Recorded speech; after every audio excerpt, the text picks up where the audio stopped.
Bismillahirrahmanirrahim. Assalamualaikum warahmatullahi wabarakatuh. Alhamdulillah wassalatu wassalamu ala Rasulillah wa ala alihi wa sahbihi wa man walah wa ba'd.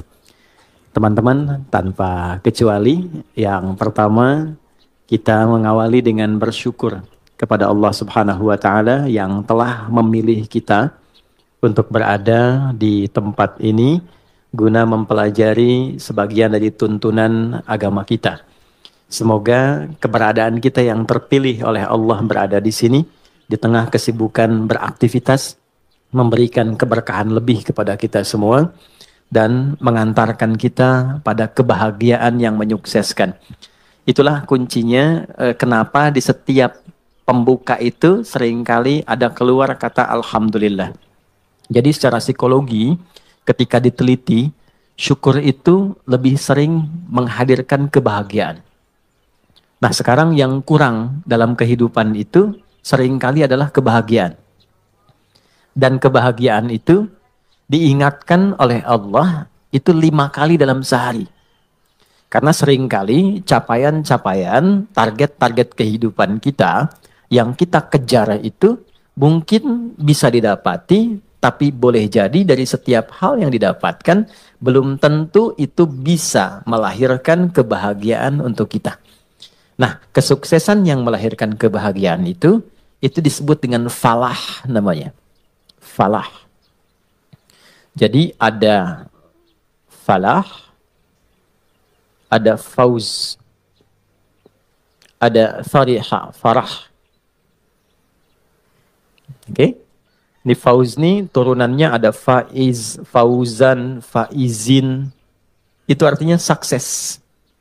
Ya. Bekerja sukses misalnya, ya. Belajar sukses, berkarir sukses. Itu disebut dengan faz. Orangnya faiz. Fauzan, faizin. Pemiliknya. Jadi kalau ada yang namanya fauzan, faizin, faiz, faizah, itu artinya orang yang diharapkan sukses dalam aktivitasnya. Tapi kesuksesan itu belum tentu melahirkan ketenangan, kebahagiaan. Tenang, bahagia. Jika ada orang yang dia merasakan ketenangan, kebahagiaan, walaupun mungkin tidak sukses mencapai apa yang ia tempuh dalam karirnya. Dia punya bisnis, dia nggak sukses, tapi perasaan bahagia aja, tenang aja gitu, ya. Dia belajar, IPK pengen 4, jatuhnya 3,2 misalnya. Nggak nyampe, tapi tenang aja. Ya, sukses yang belum tentu didapatkan dari kebahagiaan. Farah namanya. Sifatnya Farhan. Farah Queen, jangan Muhammad Farhan. Dia orang yang diharapkan bahagia dalam hidupnya. Walaupun belum tentu sukses. Oke, pilih mana? Kaya tapi gelisah atau miskin tapi tenang? Kaya tapi tenang. Oke. Ya, ya, yang malu-malu jawab pengen sebetulnya kan. Oke, nah Allah tuh maha tahu. Jadi nggak harus ditanya, Allah tuh maha tahu. Sebelum dijawab sudah diharapan, sebelum mimpi sudah dibangunkan. Makanya Allah bangunkan kita dari mimpi, naikkan harapan jadi kenyataan. Diingatkanlah 5 kali dalam sehari, ya kan? Padahal mandi aja 2 kali kan, makan 3 kali. Tapi untuk sukses dan bahagia 5 kali diingetin. Gabungan 2 ini disebut falah namanya. Dan ini, pengingat ini, 5 kali ini, tidak pernah berhenti dalam 24 jam. Diperdengarkan di telinga kita. Telinga, bahasa Arabnya itu udhun. Jamaknya, karena banyak yang punya telinga, dijamakkan adhan. Adhan. Kenapa adhan disebut adhan? Karena inilah satu-satunya panggilan di muka bumi yang didengar oleh orang yang masih punya telinga dan pendengaran. Itulah rahasianya kenapa waktu azan itu ada perbedaan di setiap tempat. Coba, kita sekarang di Tanah Kusir misalnya kan, geser dikit Tanah Abang. Beda kan waktunya kan? Terus Tanah Abang yang di Jakarta dengan Tanah Abang yang di Palembang, beda waktu kan? Palembang ada Tanah Abang juga kan? Ada, beda. Terus, kalau kita riset, itu semua tempat di bumi waktunya memiliki waktu khusus untuk adzan. Setiap tempat berbeda, Karena Allah menginginkan lafaz adzan terdengar selama 24 jam di semua tempat. Dan cuma ini, di mana ada agama yang punya panggilan kesuksesan, kebahagiaan, panggilan ritual, intelektual, fisikal sekaligus diingatkan 24 jam dalam sehari. Dan ini pasti bukan buatan manusia, karena nggak ada satupun manusia membuat sebuah panggilan seperti ini. Mustahil. Nah, ini menunjukkan satu-satunya kebenaran risalah Islam. Tapi poinnya adalah substansinya bukan karena azannya. Allahu Akbar, Allahu Akbar. Oh, sholat nih. Ya. Poinnya bukan itunya. Sholat itu wasilahnya. Dari kata silah, terkoneksi dengan kuat. Yang tak terpisahkan. Kita kumpul sekarang, sifatnya disebut silah. Substansinya rahmat. Kasih sayang, berbagi. Ya. Digabungkan silah dengan rahmat jadi silaturahim. Silah itu artinya hubungan pertemuan yang menghubungkan sifat kasih yang dalam sehingga ketika berpisah itu masih ingat, bukan saat kumpul. Ya, Mas Dude ketemu Mas Baim sekarang nyapa, senyum, wajar orangnya ada. Itu belum silaturahim. Nanti ketika terpisah masih ingat tuh. Masih mengingatkan, masih WA, masih doain. Ya, masih punya harapan yang bagus, gitu kan? Nah, itu namanya silaturahim. Jadi silaturahim itu nampaknya bukan saat kumpulnya, saat pisahnya. Nah, pertemuan ini melatih kita mengeluarkan aura-aura kebaikan yang terbawa saat kita berpisah. Itu poinnya. Ibadah yang melatih kita terkoneksi dengan Tuhan, dengan Allah, yang ketika kita selesai ibadah itu masih terhubung dan ingat dengan semua petunjuknya, itu disebut sholat namanya. Dari kata silah. Di sholat itu adalah wasilah untuk mengoneksikan kita dengan Allah yang punya segalanya. Yang punya akses Allah. Yang punya rezeki Allah. Yang punya kelapangan Allah. Yang punya solusi Allah. Itulah yang menjadikan fitrah kita menyebut namanya saat punya kesulitan kan. Oke, saya sulit, saya telepon si fulan.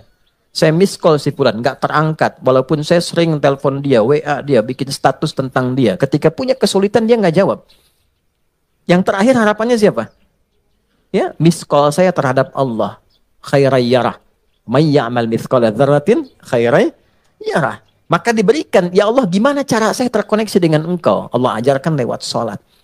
Nah, sholat itu hakikatnya adalah wasilah yang mengantarkan kita pada pemberian Allah. Pemberian itu 5 nanti. Makanya sholatnya kenapa 5 waktu? Karena 5 ini yang kita butuhkan dalam kehidupan. Dan puncak yang 5 ini adalah falah. Falah. Ketenangan kita butuhkan. Makanya di rumah tangga kan yang pertama tenang dulu, sakinah. Mawadah itu nyusul setelah sakinah. Mawadah itu kan harta yang berlimpah, yang membuat kita nyaman beraktivitas. Ya kan?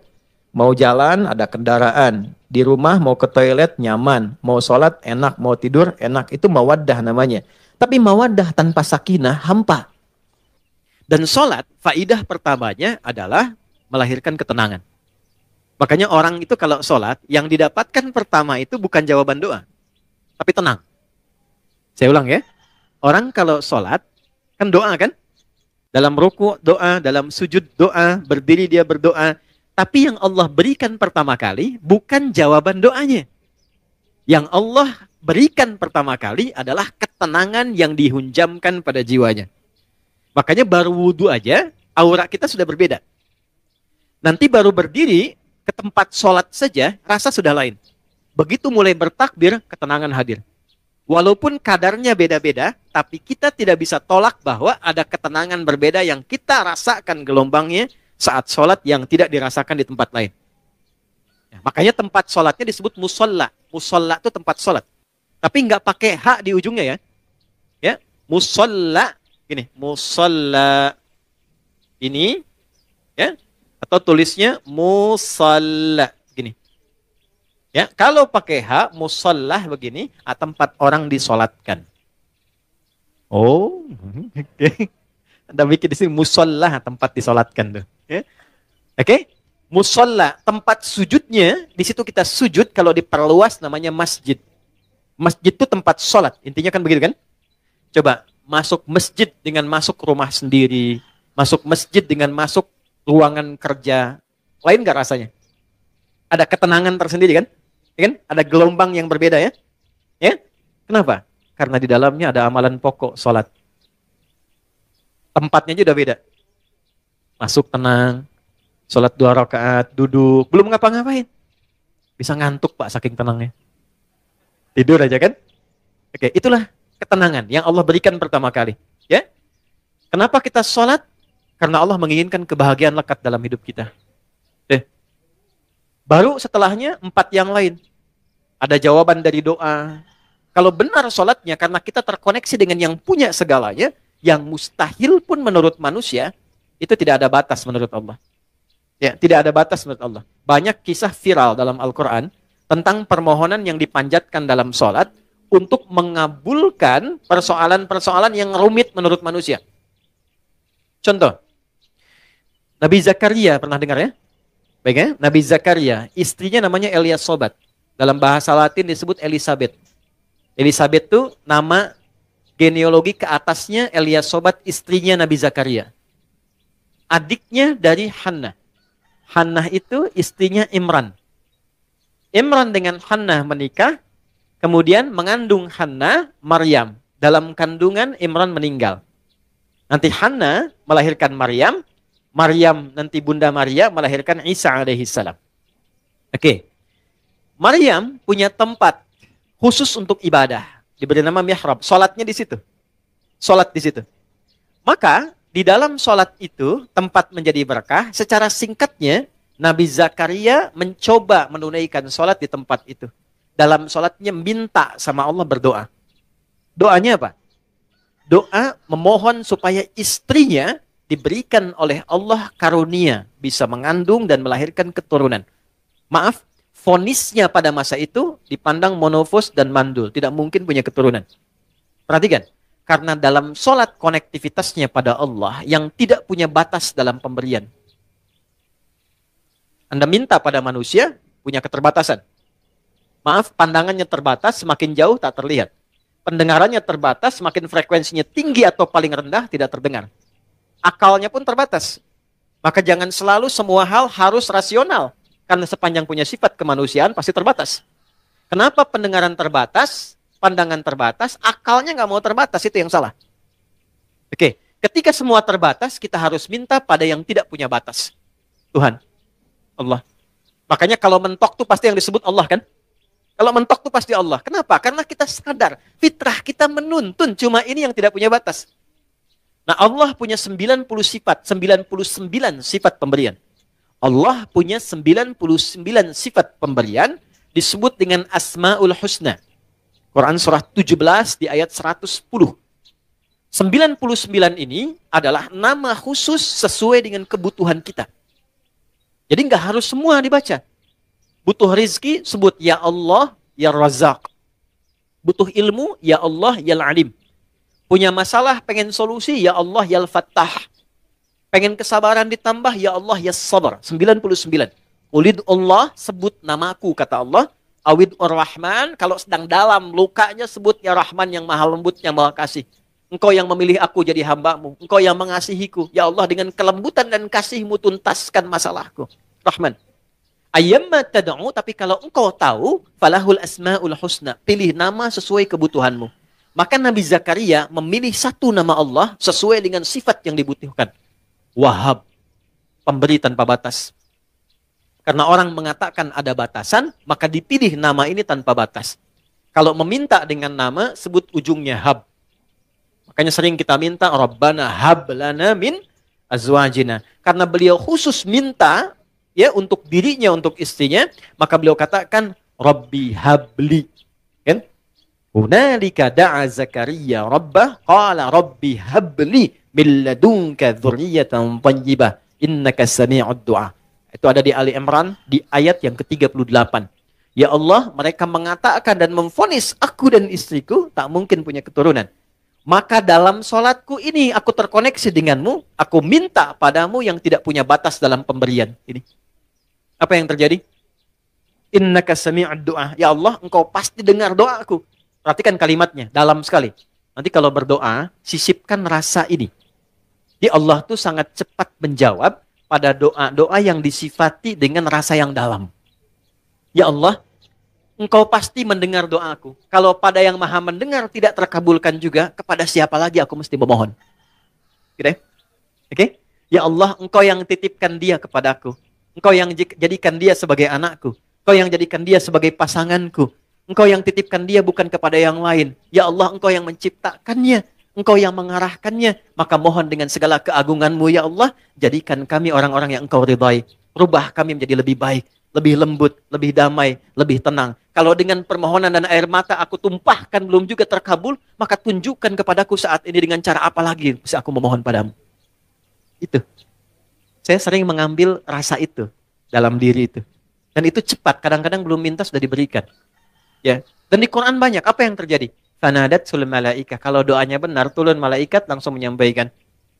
Wa huwa qa'imu yusalli fil mihrab. Sedangkan beliau masih terkoneksi dalam sholatnya. Jadi sholat, selain memberikan ketenangan, itu juga mempercepat terkabulnya doa. Doa yang bagaimana yang cepat dikabulkan? Yang didahului dengan ketenangan. Tenang dalam sholat disebut tumakninah. Makanya sholatnya jangan seperti dikejar proyek. Karena proyek sholat itu proyek akhirat, bukan dunia. Ketika teman-teman membawa sifat akhirat ke dunia, maka merendahkan akhirat dengan dunia. Itu poinnya, itu yang menjadikan doa sulit dijawab. Bawa ke urusan akhirat, tepikan dunia. Itulah di awal jumpa kita katakan kenapa tangannya diangkat ke belakang begini, buang urusan dunia ke belakang. Karena yang kita kerjakan sekarang urusan akhirat. Itu hikmahnya, buang urusan dunia ke belakang. Problemnya ketika takbir dunia masih di bawah. Allahu Akbar. Aduh, konten belum jadi nih. Sepatu ketinggalan nih, gitu kan? Ada di mana tadi nyimpen kendaraan, kan? Masuk. Padahal kata Nabi sederhana, buang urusan dunia ke belakang. Ya, angkat tangannya, buang urusan dia ke belakang, pasrahkan kepada Allah. Lipat tangan begini, ya kan? Kan sudah kita belajar ini ya. Yang baru bergabung, teman-teman izin tidak bermaksud untuk mengajari, mengingatkan lihat tayangan sebelumnya. Kenapa kiri didahulukan daripada kanan? Sudah kita bahas. Kiri gambaran hal yang kadang-kadang divisualisasikan atau digambarkan hal yang kurang baik. Aliran kiri, tangan kiri, pekerjaan kiri kadang kurang bagus kan ya gambarannya. Maka kanan gambaran yang baik. Asal sholat itu asalnya begini. Tidak bersedekap. Terjadilah satu peristiwa, seseorang pernah berbuat salah. Kesalahannya fatal. Lalu ia datang mengadu pada Nabi untuk konsultasi. Ya Nabi, hukum saya sekarang daripada saya malu dihukum Allah di akhirat. Sahabat itu dulu begitu. Saya pengen selesai di dunia, nggak mau dibuka di akhirat. Karena kalau di dunia ditutup, viral di akhirat itu lebih banyak. Semua dibuka kan? Semua. Sekarang mau ditutup bagaimana? Yang tahu mungkin kita pribadi, teman dekat. Tapi di akhirat semua tahu. Oh gitu Adi Hidayat. Kelihatannya baik. Tapi dibuka satu-satu. Diperlihatkan. Ya, yang baik, yang buruk dibuka. Makanya visi sahabat, saya tidak mau di akhirat dibuka karena viralnya makin luas. Pengen diselesaikan di dunia. Jadi ketika Nabi akan sholat, datanglah orang sahabat ini, tidak disebutkan namanya. Kalau tidak disebutkan, perhatikan rumusnya ya, di tafsir, Quran dan hadis, kalau ada kejadian, tidak disebutkan siapa orangnya, kapan kejadiannya, tapi viral perbuatannya, ini ingin menunjukkan kesan bahwa perbuatan itu akan berpotensi lagi terjadi di masa depan dengan sosok yang berbeda, tapi dengan substansi yang serupa. Ya. Dia berbuat salah. Kita pernah salah nggak? Pernah. Ya? Ada orang dulu gibah. Pernah gibah nggak orang sekarang? Bahasa sekarangnya gosip. Kan? Oke. Mencela dulu ada. Sekarang ada nggak yang mencela? Ada. Tapi kan nggak disebutkan siapa dulu yang pernah mencela. Artinya celaan itu akan terjadi lagi di masa depan. Ya, masalah dengan kawan. Masalah dengan tetangga, masalah suami istri, masalah dengan anak, masalah dengan ibu mertua. Nggak pernah disebutkan siapa tokohnya, tapi suratnya ada, ayatnya ada. Untuk memberikan kesan kalau terjadi, begini cara menyelesaikannya. Maka dia katakan, ya Rasulullah, hukum saya salah. Hukum saya salah. Tibalah waktu sholat. Kata Nabi, kita sholat dulu, nanti habis sholat, baru kita selesaikan. Maka saat sholat itulah turun Quran surah ke-11, Hud. Ayat 114. Aqimis salata tarafain nahar wa zulafam minal lail. Perhatikan, ini indahnya. Innal hasanati yudhibnas sayyi'at. Tunaikan salat, jangan tinggal. Tunaikan salat, jangan pernah tinggal. Yang 5 waktu itu. Apa yang dahsyat dalam salat itu? Allah lompat dulu untuk menghibur hati kita. Gak ada orang yang tidak pernah salah, kata Allah. Kecuali Nabi Rasul yang dijaga dari kesalahan, namanya maksum. Di sepanjang bukan Nabi, sepanjang bukan Rasul, pasti salah. Jadi percuma menuntut seseorang itu untuk selalu benar. Karena sifat manusia pasti salah. Ya kita turunkan babnya ya. Ya. Sambil contoh, kami baru pulang dari Mekah, dari Madinah. Terus kita belajar tuh di pelataran Masjid Nabawi, Masjidil Haram. Saya tarik sedikit aja ya, tarik sedikit aja. Nabi itu mengajarkan fikih parenting dengan keluarganya, itu begitu indah.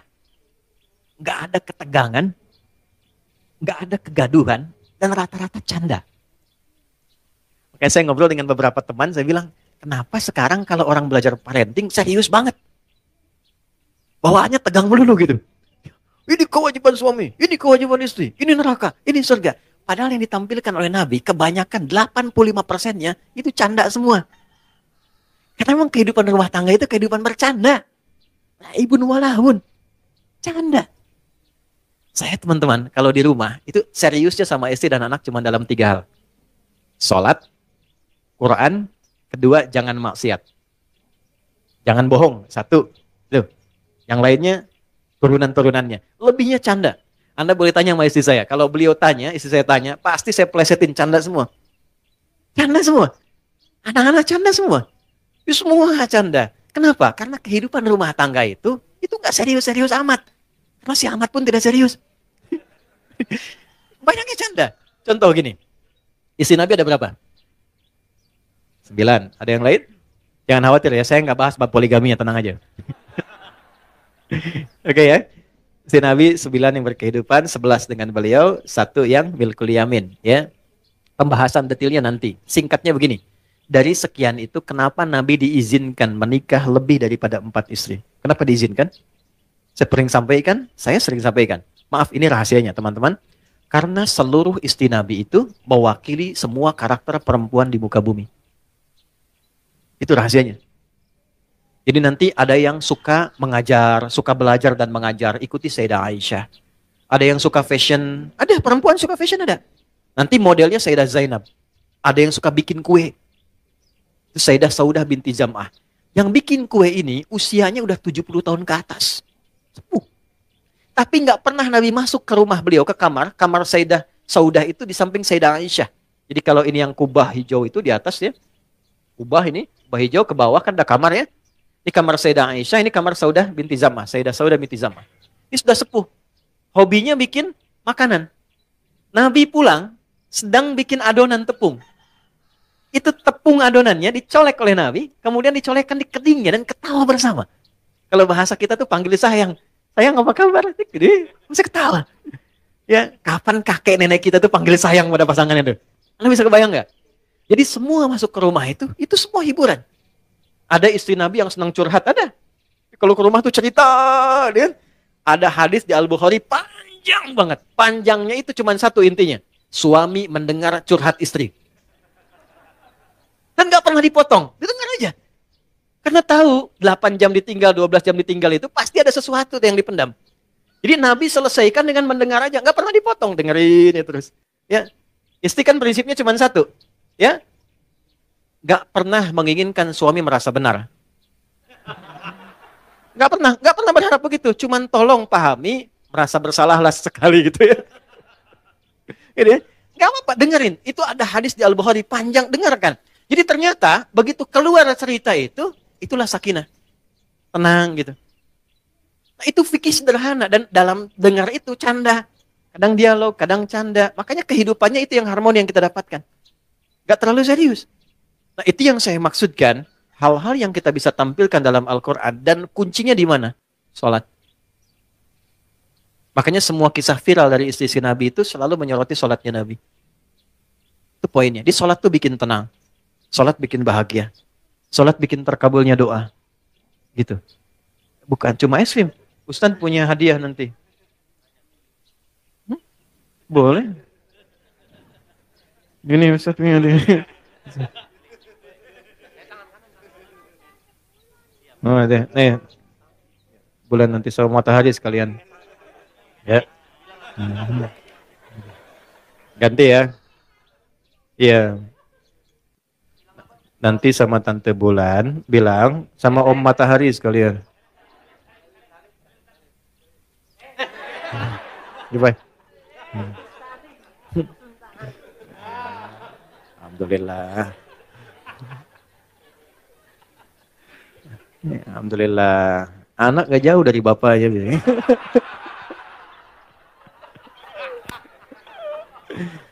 Insya Allah baik. Saya senang anak-anak.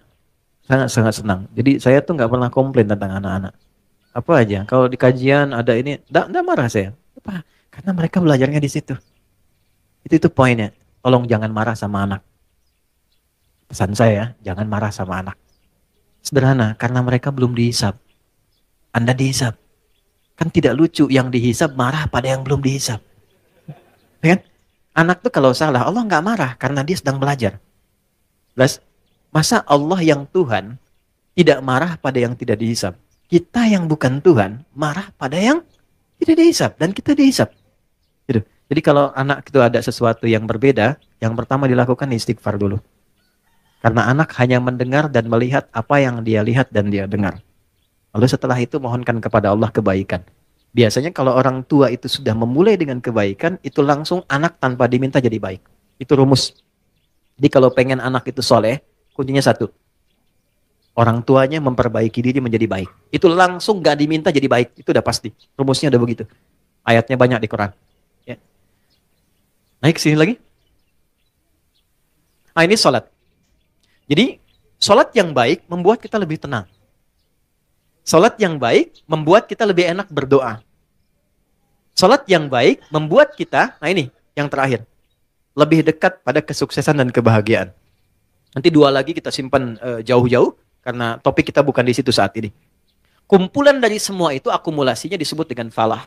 Ini yang diperdengarkan 5 kali dalam sehari. Jadi ketika muadzin memperdengarkan hayya 'alas shalah, hayya 'alas shalah, Anda tanya kenapa sih mesti sholat? Itu sebelum bertanya, Allah langsung jawab lewat suara muadzin itu. Hayya 'alal falah. Supaya engkau bahagia. Supaya engkau sukses. Supaya engkau tenang hidupnya. Di kehidupan pribadimu, rumah tanggamu, di kehidupan sosialmu, pekerjaanmu. Teman-teman kalau mau cek, keluarkan semua ayat Quran tentang sholat, semua problemnya tuntas di atas hamparan sajadah. Ya, teman-teman yang perempuan pernah dengar Nabi Yakub nggak? Masalahnya dengan anak kan? 12 anak, kasus Yusuf kan? Itu ditumpahkannya di mana? Lihat Quran surah 12 ayat 86 itu. Di atas sajadah. Innama ashku bathi wa huzni ilallah. Aku tuh kalau punya masalah sedikit pun, yang aku tumpahkan, curhatnya, share-nya, tumpahkan di atas sajadahku, kata Nabi Yakub alaihissalam. Jadi begitu ditumpahkan, minimal ketenangan ada, walaupun solusi belum datang. Gak percaya silakan ya, punya proyek misalnya kan, belum jadi nih, ada tantangan, ada problem, bawa lewat sholat, tumpahkan di atas sajadah. Begitu keluar air mata, ketenangan tiba. Ini tenang itu mahal, walaupun proyeknya belum tuntas, tapi ketenangan ada. Nah, dengan tenang itu ada kejernihan berpikir, kadang-kadang muncul ide baru dengan proyek yang baru yang menutup apa yang telah kita resapi sebelumnya. Ya. Di rumah tangga juga begitu. Kalau ada masalah, curhatnya Allah sudah bentangkan di Quran. Curhatkan kepadaku. Itu bahasa Quran. Karena yang paling aman itu yang ini. Yang menguasai kita. Tumpahkan ke sini. Minimal kalau belum datang solusi, ada ketenangan. Jadi lebih damai. Nanti kalau sudah damai, ditutup masalahnya dengan kita, walaupun belum selesai dengan orang lain. Tapi kita sudah tenang. Jadi kalau muncul masalah baru, sudah ada perisainya. Sudah tenang, sudah enak, sudah damai. Nanti solusi pelan-pelan akan dituntun. Jelas? Halo, kenapa sedih begini? Naik ya? Nah, ini poinnya. Nah, pertanyaannya adalah, apakah semua orang yang sholat sudah mendapatkan poin ini? Dulu orang sholat dengan gerakan yang sama, bacaan yang sama, nabi yang sama, bacaan-bacaan ayat dan surat yang sama, mereka meraih apa yang dijanjikan oleh Allah dari semua manfaat sholat. Kita punya gerakan yang serupa, bacaan yang sama, Qur'annya sama, nabinya sama, hadisnya sama. Kenapa? Standar yang telah Allah tetapkan dalam Quran belum maksimal kita raih. Cuma dua jawabannya seperti yang pernah kita ulas. Satu, ini bahasa Quran. Kebanyakan orang yang sholat, satu, ini bahasa Quran, boleh jadi belum khusyuk dalam sholatnya. Kedua, boleh jadi sebagian dari orang yang sholat itu, ini poinnya, tidak paham, tidak mengerti apa yang dibaca dan dilakukan dalam sholatnya. Jadi hanya formalitas secara fikih saja. Fikih itu gini, fikih itu menggugurkan kewajiban. Jadi tidak ada tuntutan mesti paham dalam sholat. Kalau kita bacakan benar secara rukun, benar kemudian secara panduan, awal sampai akhir, keguguran dari kewajiban selesai. Artinya kewajiban selesai ditunaikan. Nggak ada dosa. Tapi kalau kita paham, kenapa mesti takbir? Kenapa kakinya begini? Kenapa tangannya begini? Kenapa doanya ini? Nanti dapat tambahan keberkahan namanya. Namanya hikmah. Hikmah dari sholat itulah yang menuntun kita mendapatkan poin-poin tadi.